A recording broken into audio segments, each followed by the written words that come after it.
우리 제목을 여러분들 주고의 제목을 어떻게 두었는가 하면요, 선한 영향력이 세상을 변화시킨다 그랬어요. 제목은 너희는 소금이요 빛이라. 너희는 소금이요 빛이라. 그래서 우리에게 선한 영향력이 세상을 변화시킨다라는 제목이 되겠습니다. 기절을 하나 하겠습니다. 설교 중에서 최고의 설교는 누구의 설교일까요? 설교 중에서 명설교. 누구의 설교가 가장 최고의 설교일까요? 예수님의 설교. 예, 예수님의 설교라는 거죠. 예수님의 설교. 예수님의 설교인데 그 예수님의 설교가 어디에 들어가 있는가 하면 신약성경 마태복음 5장, 6장, 7장 5장, 6장, 7장 3장에 걸쳐서 예수님의 설교가 들어있어요. 그러니까 우리가 지금 여러분들이 아시는 훌륭한 목사님들의 설교하면 누가 생각이 나나요? 당장 생각이 나는 누구요? 아주 TV에 틀면 자주 나오는 설교자들이 있죠. 장집사님 누가 기억이 나요? 많죠. 수많은 목사님들의 설교가 있어요. 그거보다도 가장 탁월한 설교가 누구 설교라고요? 예수님의 설교라는 거죠. 여러분, 예수님의 설교를 늘 듣고 싶고 예수님의 설교를 바로 들으면은 우리가 진짜 복 있는 인생이 될 줄 믿습니다.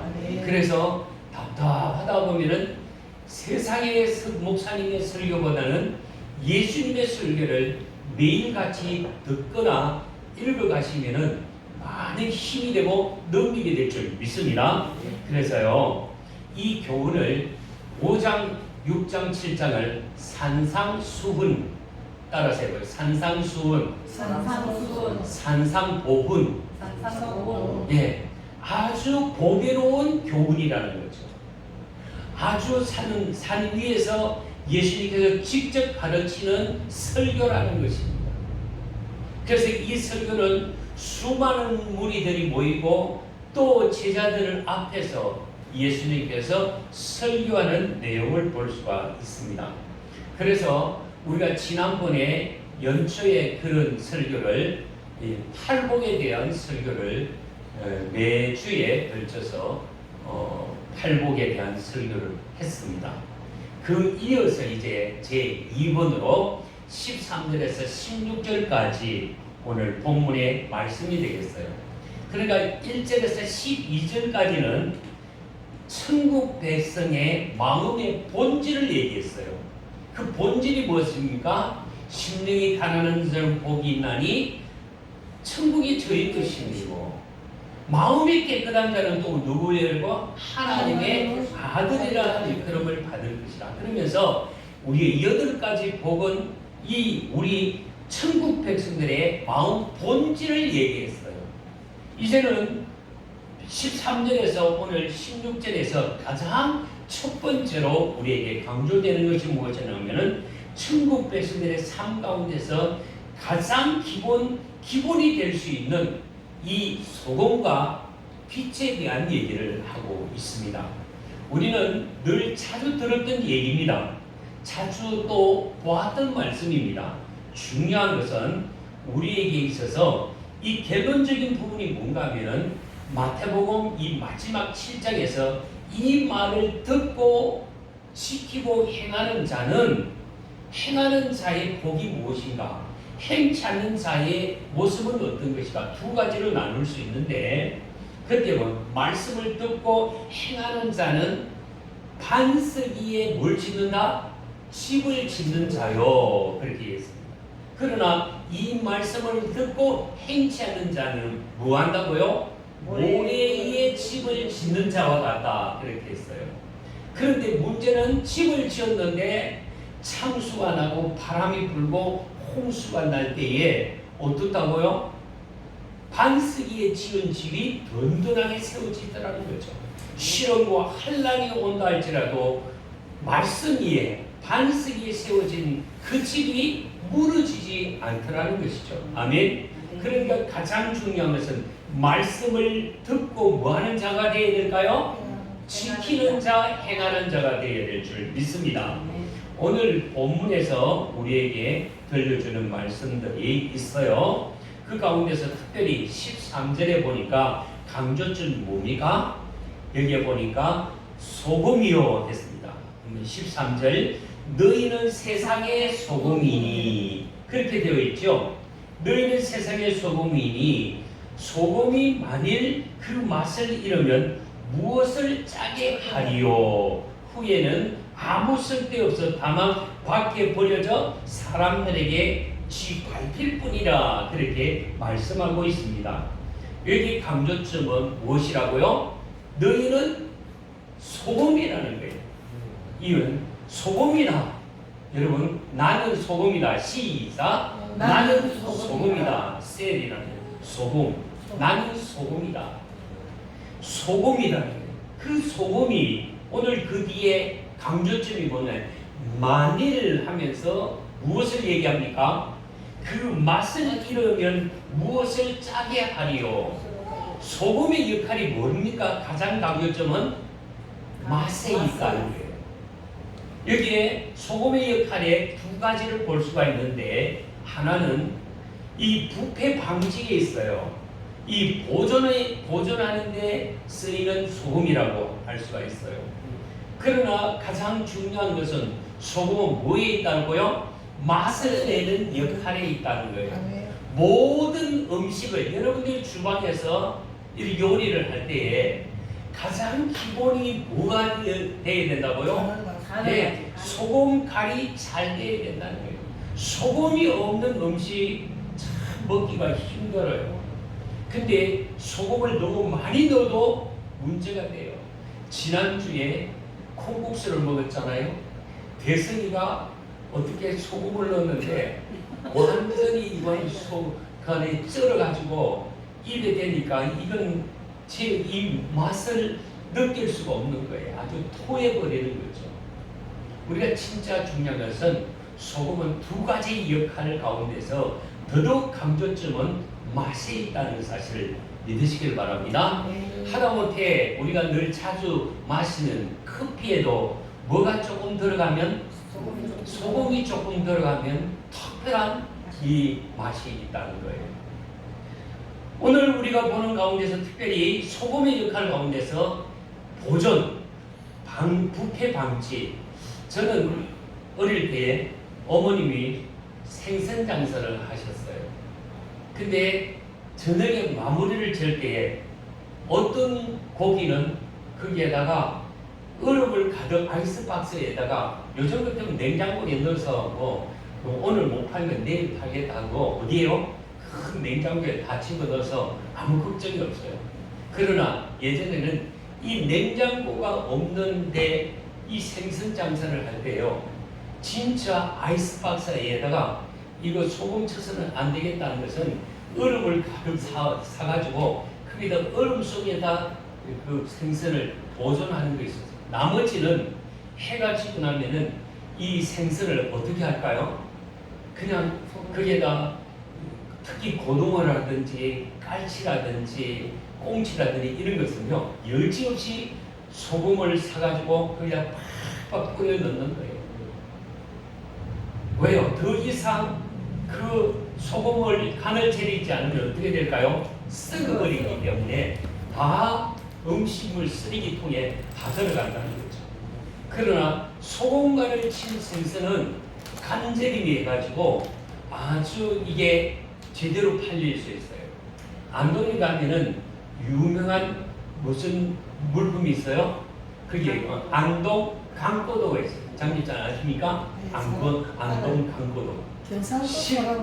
실질적으로 안동에서 고등어가 잡히는 것이 아니라 저 포항에서 울진에서 이 안동까지 간을 쳐가지고 와서 털털 털어버리고 이렇게 바로 구워 먹으면은 그 생선 조림을 하면은 가장 맛이 좋은 그런 간이 된다는 거죠. 그래서 유명하게 안동 강고등어가 안동에 위치해 오면은 누구든지 안심하고 싱싱한 안동 강고등어를 먹을 수 있다. 그렇게 소문이 나 있기 때문에 지금도 그 안동 강고등어는 전국적으로 다 알아지고 있어요.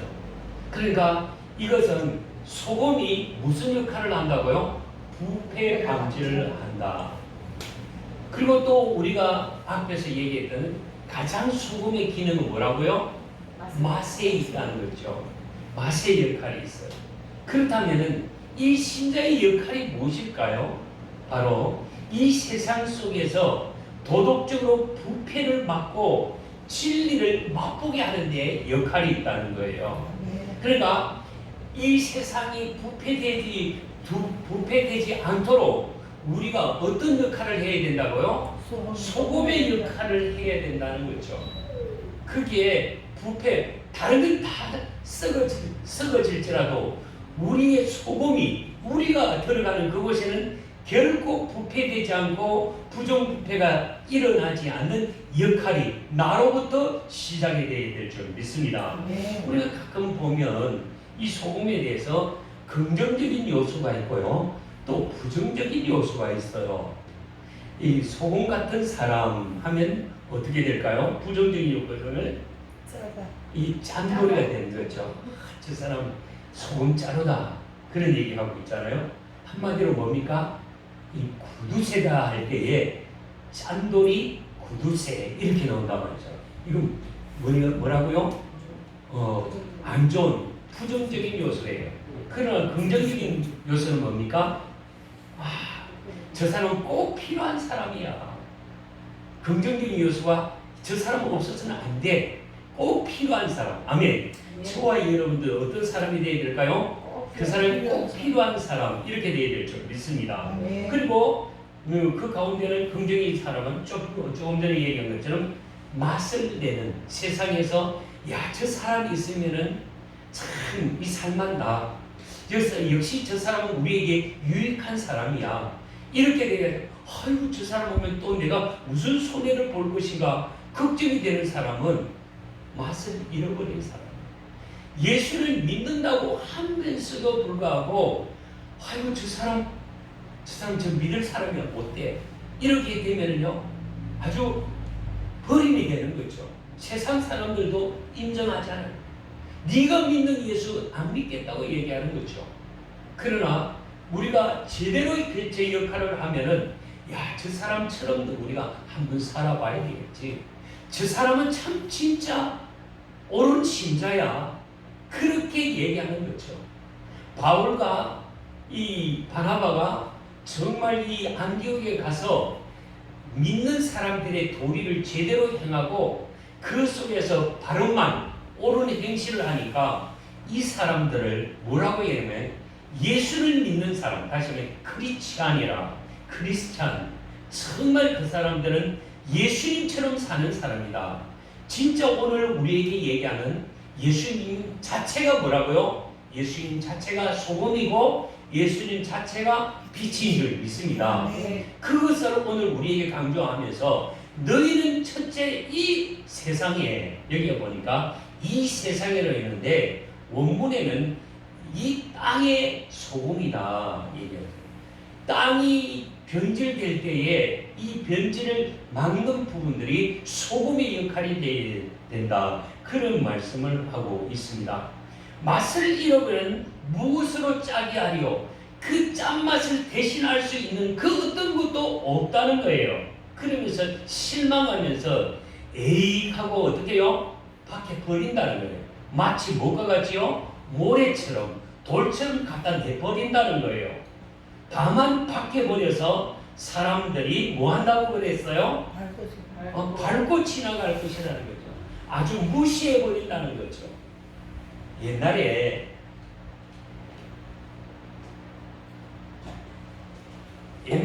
예수 믿는 사람 몇 사람 안 돼도 저 사람 교회 다녀, 저 사람이 교회 집사님이래, 저 사람이 교회 장로님이래 그러면 그래요? 그러면서 우르르 봤어요. 더더욱 목사님은 더 존경하고 우러러 봤어요.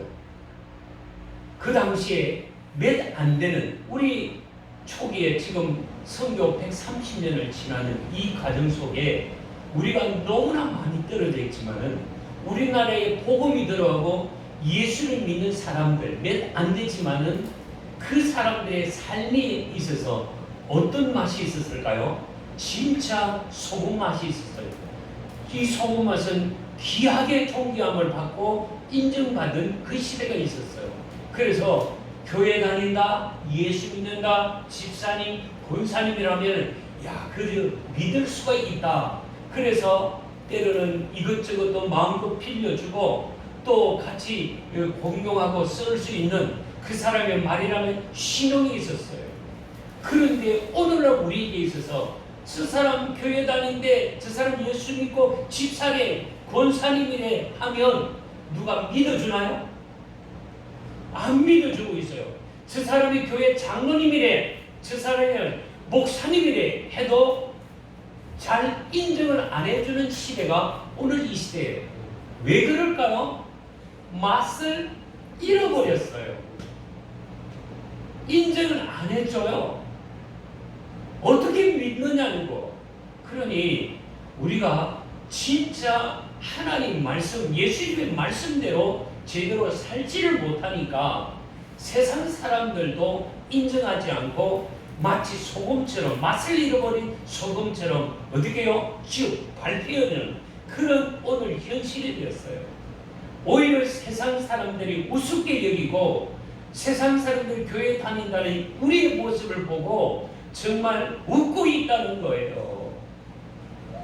오늘 여기서 심각하게 우리가 받아들일 것은 왜 이렇게 믿는 우리가 세상 사람들에게 웃음거리가 되고 맛을 잃어서 그들에게 질팍뛰는 이유가 무엇인가? 병원에 이제 그 이유가 무엇일까요? 몰라요. 예수님의 말씀처럼 소금이 그 맛을 잃어버렸단 말이에요. 짠맛을 잃어버렸어요. 우리가 진짜 그 맛, 그 향기를 잃어버렸다는 거죠. 그러니 우리가 얼마나 무시당하는 거예요. 그렇다고 우리가 예수 안 믿을 것인가요? 아닌 거예요. 우리가 여기에서 맛을 잃어버렸다는 데에서 철저하게 우리가 해야 될 첫째 의무가 있어요. 뭘까요? 맛을 잃어버린 데 대한 뭐가 회개가 있어야 되는 거예요. 우리가 예수님 말씀대로 제대로 살지 못하고 앞에서 얘기한 팔복대로 우리가 실천하지 못한 데 대한 우리 자신의 회개가 있어야 되는 거예요. 오늘 주님은 걱정하는 것이 있는데 뭘 걱정합니까? 너희가 뭐라고요? 소금인데 그 소금에 참나면 이제 무엇을 잃어버렸다? 맛을 잃어버린 데 대한 맛을 잃어버릴까지 대해 걱정하면서 예수님이 가장 먼저 우리에게 이 부탁의 말씀을 하시는 거예요.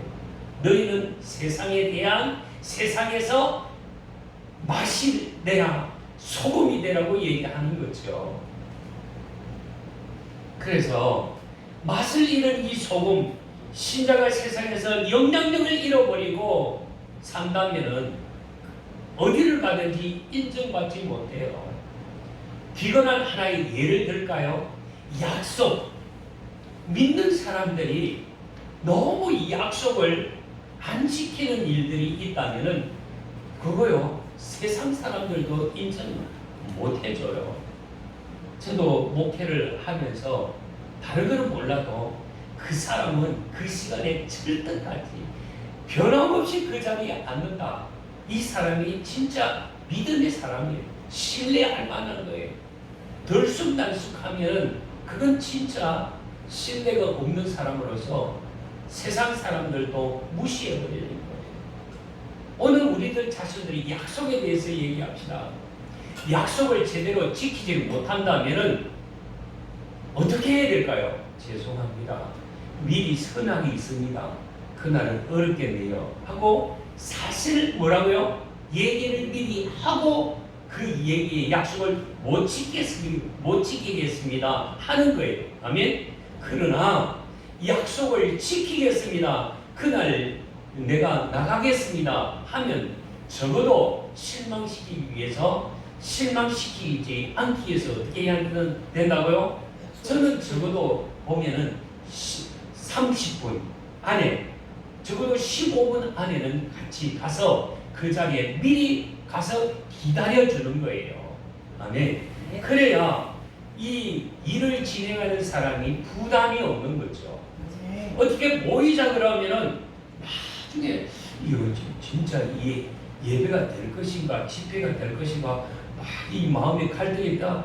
나중에는 가까스로 10분 아니면 5분 안에 이렇게 앉아서 이게 땡 치면 막 모여드는 그런 모습. 우리 교회는 이 예배 시간이 얼마나 아름다운지 모르겠어요. 우리 창집사님 같은 경우는 벌써 1시간 전에 와서 앉아서 기다리는 이 모습이 아름다운 거예요. 그런데 어떤 사람들을 보면 임박해서 찾아오는 사람들이 있더라는 거죠. 우리 참 청년행제는 하루 전부터 와서 기다리고 있어요. 짱이죠. 그게 우리의 모습이 그래요. 우리의 진짜 어떤 약속이 있으면 그 약속을 다른 건 몰라도 그 약속을 지킨 데 대해서 우리의 사명감을 가지고 다른 건 다 약속을 취소하더라도 그 약속을 지키는 사람이 신뢰 있는 사람이고 하나님께 사랑받는 사람인 줄 믿습니다. 네. 그런데 오늘날 우리에게 대개 봐서 큰 교회 사람들이 그래요. 그 가운데는 제대로 지키는 사람들은 긍정적으로 신앙생활하면서 타임을 제대로 지키지 않고 기다려도 오지 않는 그 사람 세상에서도요 인정받지 못해요. 제가 저 시골 오촌교회에서 기둥 같은 어떤 남자 집사님이 있어요. 그 집사님은 이 원예 조경하는 집사님인데 이 분이요 특별히 1년 한철 봄에 농사를 짓고 더위 속에 지쳐 있는 이 사람들에게 특별히 야외 예배를 하게 될 때에 그 야외 행사 예배를 드리고 거기에서 또 서로 먹고 마시고 또 야외 소풍이죠. 봄 소풍, 가을 소풍 같은 특별히 봄 소풍 때는 시골에 있으니까 개고기를 잡아서 거기에서 하루 종일 그걸 먹고 마시고 이제 보신탕도 먹고 그렇게 지내는데 이 집사님이 철저하게 약속을 지키면서 텐트도 치겠고 뭐 하겠고 했는데 막상 당일날 그 기둥 같은 집사님이 뻥크를 내버리고 못 온다 그러니까 얼마나 실망이 되나요? 더더욱 그 부담이 되는 건 누가 부담이 될까요? 목회자인 목사가 그 집사님이 해야 될 일을 많이 이것저것 다 하는 거죠. 설교도 해야 되는데 이것저것 다 해야 되다 보니까 얼마나 힘이 드는지 모르겠어요. 그러면서 주님, 저것도 집사라고 세웠는데 저 사람 어떻게 저럴 수 있습니까? 그런데 말이에요. 그 집사님이 세상 속에서도 뭐 했을까요? 큰 사업 하다가도 신뢰성이 없으니까 쫄딱 나가고 시골로 나오는데 시골에 나와서도 제 시간을 지키지 않으니까 남들 그 사람 믿을 수가 없다는 거예요. 여러분 가장 중요한 것은 타임인데 내가 과연 생활 속에서 다른 사람과 약속할 때에 그 약속을 제대로 지키느냐 안 지키느냐 여기에서요 저 사람 정말 신뢰해. 이 사람이 어떤 사람이라고요? 맛을 드러내는 사람이고 인정받는 사람이고 선한 영향력을 끼쳐내는 사람인 줄 믿습니다. 우리가 성경에서 보면은 진짜 예수님이 그런 삶을 살았지만은 우리가 잘 아는시피 모세를 보십시오. 모세도 보면 이 자기 자신을 철저하게 하나님 앞에서 헌신된 그 모습을 볼 수가 있다는 것이죠. 소금처럼 살아가는 사람들이 많이 있는데 그 가운데서 특별히 에스더도 보면 죽으면 죽으리라 자기 자신을 완전히 녹여놓고 목숨 걸어놓고 왕 앞에 가서 자기의 민족의 억울함을 호소하는 그 상태를 볼 때에 마치 소금 같은 역할을 하는 그런 모습을 볼 수가 있더라는 거죠. 우리가 오늘 이 본문 안에서 보면은 쓸데없이 남들 앞에 짓밟히는 우리 성도의 모습은 절대 되어서는 안 된다. 아멘. 우리가 제 역할을 감당해서 저 사람은 신뢰할 만해, 저 사람은 믿을 수 있어 인정받는 저와 여러분이 될 때에 하나님께 영광이 될 줄 믿습니다. 두 번째 역할이 뭐냐? 14절에 보니까 이렇게 돼 있어요. 너희는 세상의 빛이라. 빛이라. 그러면서 예수님은 오늘 산 위에 있는 동네가 숨기지 못할 것이요 이렇게 했어요. 우리는 한마디로 빛이라는 거예요. 내가 빛이다. 시작. 내가 빛이다. 빛이 마치 어디에 올려져 있다고요? 산 위의 동네에 숨기지 못할 것이라. 산 위의 동네에 불이 있다면요, 멀찍이 산 아래에 있는 사람은 저 빛이 보이네 하면서 그 빛을 보면서 행동하는 거예요.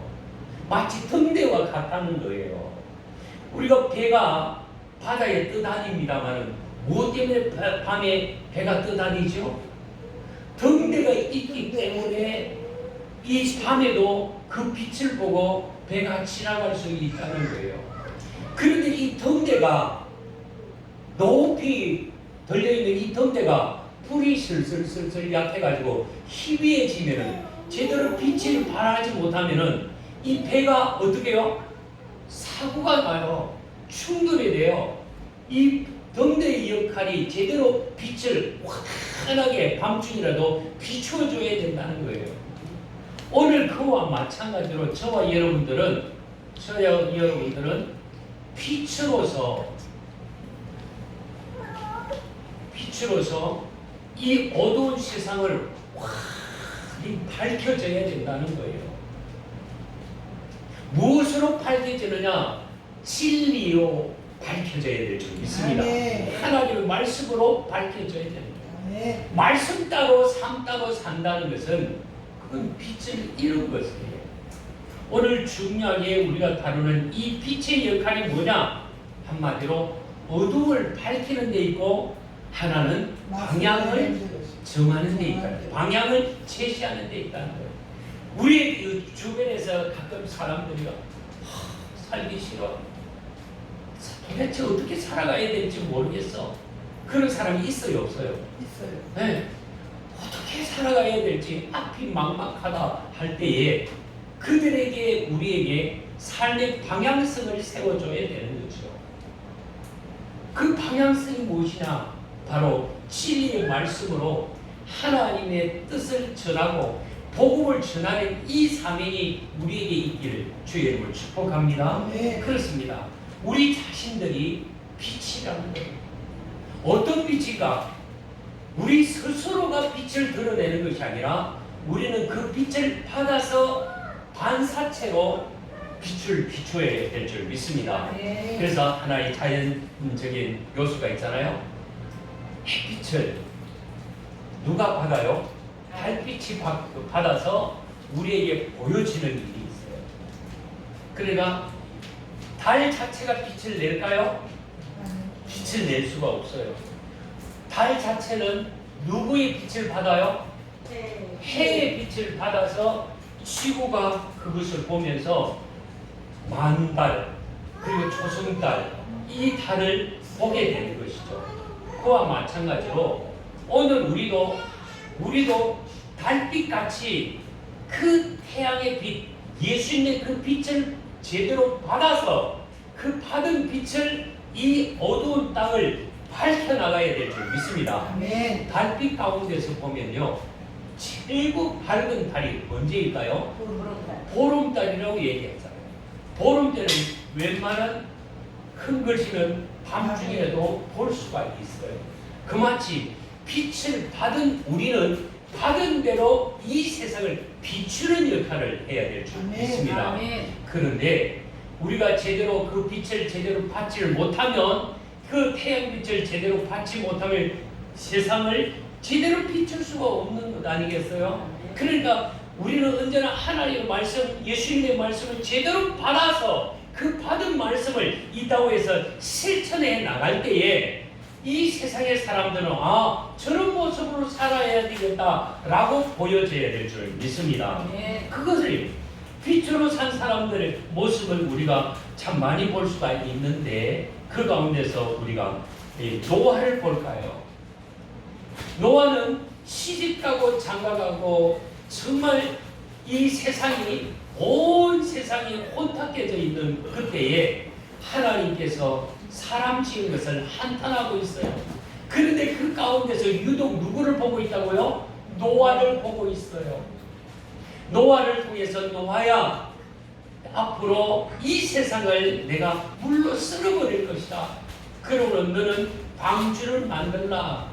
방주 만드는 이 일을 보면서 세상의 사람들은 뭐라고 얘기하면 저 늙은 영감탱이 노만기가 들었지.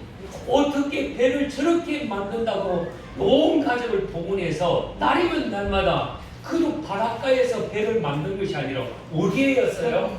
산 위에서 배를 만들고 있으니 나무를 잘라서 위에서 밑으로 끄잡아 내려서 나무 재료를 만들어 깎아서 만들어 다듬어야 되는데 오히려 나무를 밑에서 잘라서 위로 끄잡아 올려서 그 나무를 쌓아 차곡차곡 배를 만든다니 이 과정이 완전히 또라이죠.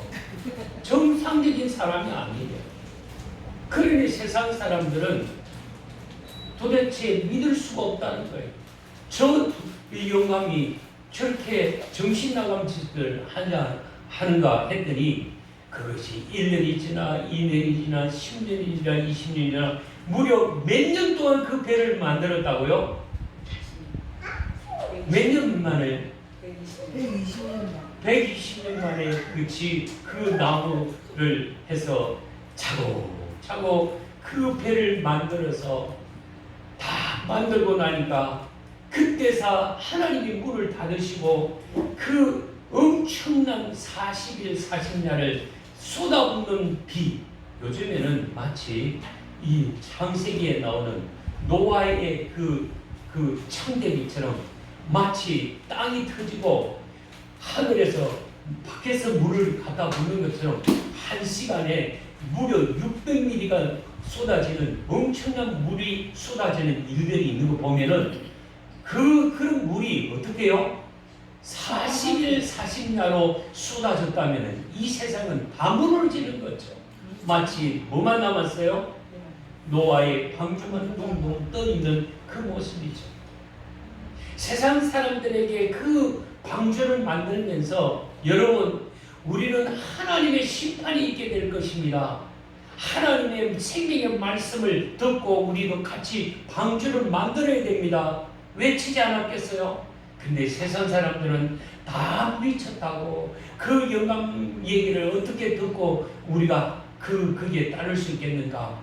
아무도 따르지 않는 그때에 작은 생명의 빛을 바라는 노아의 모습을 볼 수가 있더라는 거죠.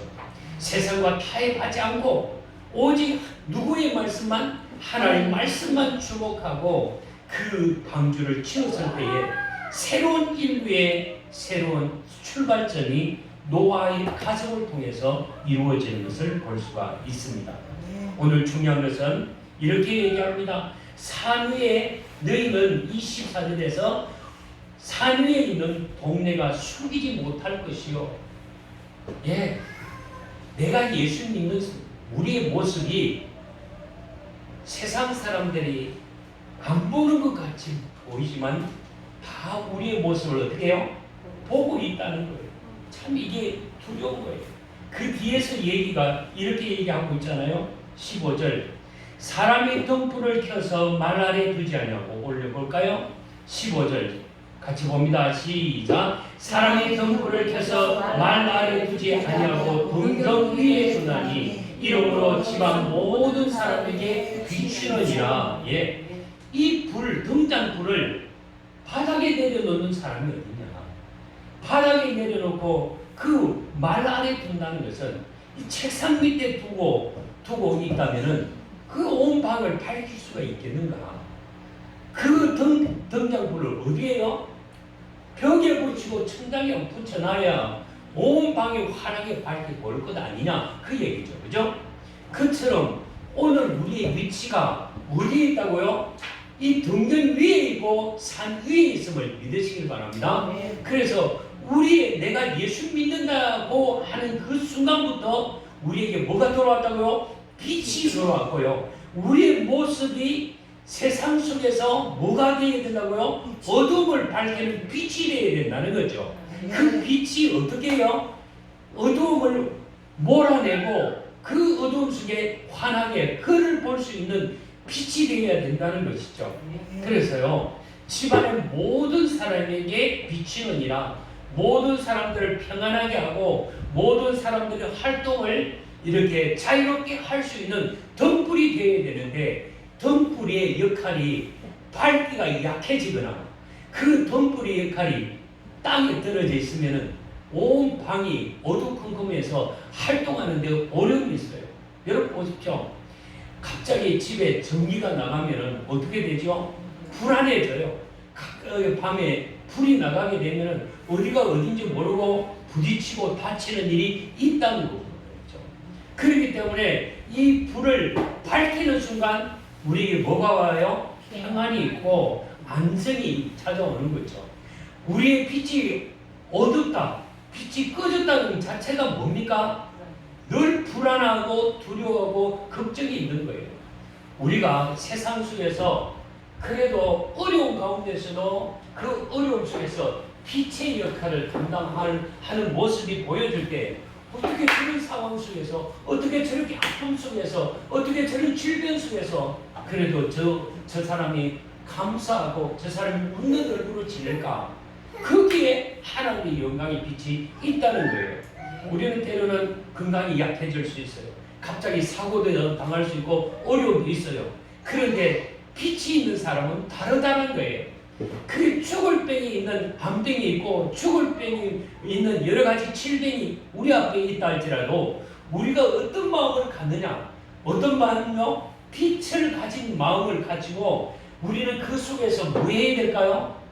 우리는 언제나 감사할 수 있고 언제나 기뻐할 수 있는 이 마음이 있을 때에 세상 사람들이 보잖아요. 똑같이 암병을 가지고 있는데 어떻게 저 사람은 그저 얼굴에 평안이 있고 감사가 있는가?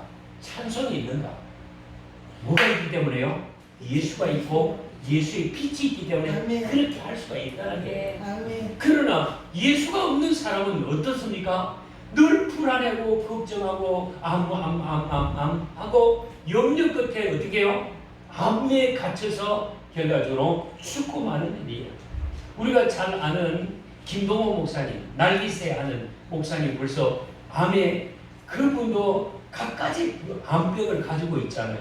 그럼에도 불구하고 5년 동안 지금 그 암을 이기고 지금 다시금 강대상에서 설교하고 다시금 강의도 하는 그런 모습을 볼 때에 그는 언제나, 그 목사님은, 김동호 목사님 늘 간증합니다. 내가 5년 전에 이렇게 암병을 가지고 있을 때는 한 번도 내가 절망은 해본 적이 없다.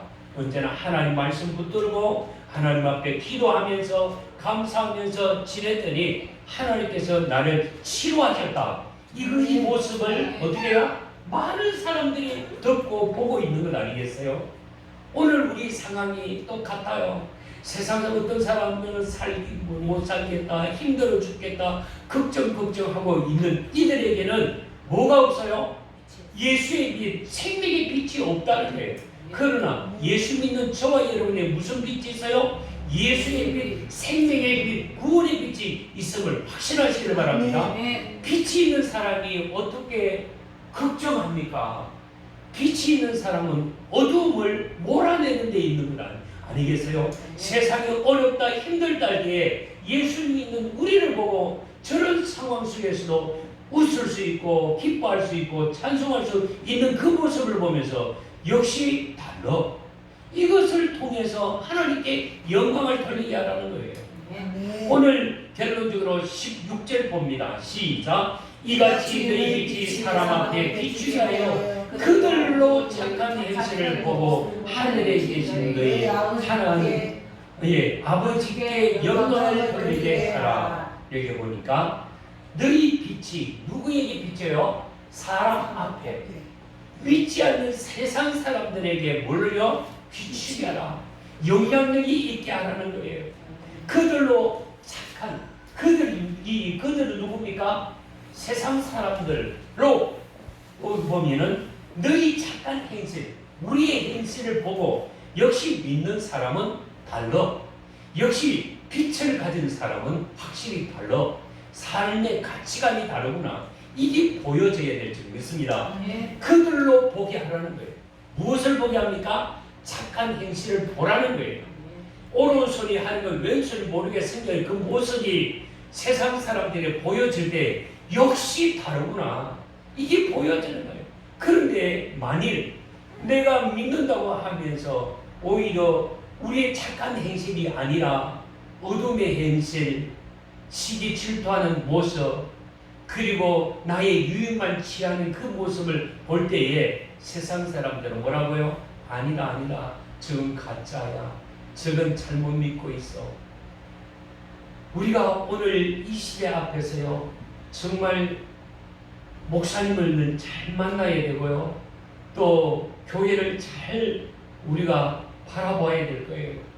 자칫 잘못하면 이단 교회에 찾아가서 또 잘못된 목사님의 사고 안에서 갇혀버리면은 우리 엉뚱하게요, 세상에서 예수 믿는다고 하면서 욕을 받는 사람들이 많을 거예요. 가령 나는 정강훈 목사님 밑에서 열심히 예배드리고 정강훈 목사님께서 날마다 저 어디에요? 강화문 강당에 가서 태국기도 가고 성경기도 들고 할렐루야 그렇게 한다면은 여러분들은 어떻게 인정할까요? 예, 좋은 교회 다니네요. 좋은 교회 다니군요. 그렇게 말할까요? 아니에요. 아닐 거예요. 정말 그래요. 나는 예수를 믿고 싶은데 교회는 가고 싶지 않다는 그 얘기가 왜 그럴까요? 우리의 모습이 맛을 잃어버리고 빛을 제대로 발하지 못하고 우리의 행실이 옳은 행실이 아니다 보니까 실망이 되니까 교회에 나가봤자 그 사람들 어떻게 믿겠노? 예, 그 말씀 맞아요. 이게 우리의 현실이에요. 그러니 이 소리를 듣고 우리가 신앙생활을 하는 우리의 모습은 부끄러워서 우리가 교회가 못 나가겠다 하면은 우리들 자신도 같이 무너지는 건 아니겠어요? 그런데 오늘 주님은 분명히 얘기를 합니다. 너희가 사유의 동네인데 어떻게 너희가 스스로 숨으려고 하느냐? 숨을 존재가 아니라는 게 우리는 어디까지 그 어두움 속에 뭐하는 존재예요? 빛을 발하는 존재예요. 아멘. 그러다 보니까 그런 소리가 있을 때마다 죄송합니다. 이부터 먼저 나와야 되는 거예요. 고집 피울 것도 아니고 예 그렇습니다. 오늘 우리가 말씀대로 제대로 살지 못하니까 우리가 먼저 죄인입니다. 이 고백부터 나오는 거예요. 그 고백과 함께 그러나 우리는 그렇지 않습니다. 저는 가급적이면 말씀대로 살려고 합니다. 우리의 현실이 예수님을 닮아가지 못하기 때문에 어려움이 오는 건 사실이니까 욕을 얻어먹는 것은 사실이지만 진리의 말씀은 변함이 없습니다. 우리가 날마다 교회 가서 우리가 잘못 사는 것을 회개하고 제대로 하나님 앞에 살려고 몸부림치는 우리의 모습이 보여지는 이 모습이 보여지는 거예요. 제가 여러분들 잘 알다시피 우리 교회 주변을 섬기고 있잖아요. 목사님 이 더운데 뭐 하는 겁니까? 이 더운 데는 하지 마세요. 그렇게 얘기할 때 어떻게 제가 대답할까요? 어떻게 대답하는 줄 아세요? 예, 예수 믿는 사람은 비가 오나 눈이 오나 항상 빛이 되어야 되고 소금이 되어야 된다고 생각합니다. 동일한 마음으로 언제나 낮은 마음으로 섬기는 마음은 예수님의 마음입니다. 그 모습을 보여줄 때에 그들은 어떻게 생각할까요? 아, 역시 예수 믿는 사람은 다르구나. 정말 목사님 중에 또 저런 목사님도 있구나. 이 모습이 우리에게 보여지는 거예요. 세상에 아무리 썩었다 할지라도 우리가 어떻게 해야 된다고요? 하나님 말씀대로 제대로 살려고 몸부림치고 세상 가치관이 아닌 하나님의 뜻 가운데로 살려고 하는 그 정성이 있을 때에, 그 마음이 있을 때에 하나님 어떻게 해요? 영광 받으실 줄 믿습니다. 아멘. 여기에 16절은 여러분이 잊어버리면 너희 빛이 사람 앞에 비치게 하여 그들로 너희 착한 행실을 보고 하늘에 계신 너희 아버지께 뭐하고 영광을 돌리게 하라. 아멘. 이 뜻이 무엇인지 이해됩니까? 착한 행실이 있어야 되는 거예요. 내가 예수 믿는다고 하면서 남보다도 더 움켜잡으려고 하고 남들보다도 내가 먼저 유의하는 순간에 문제가 생겨요.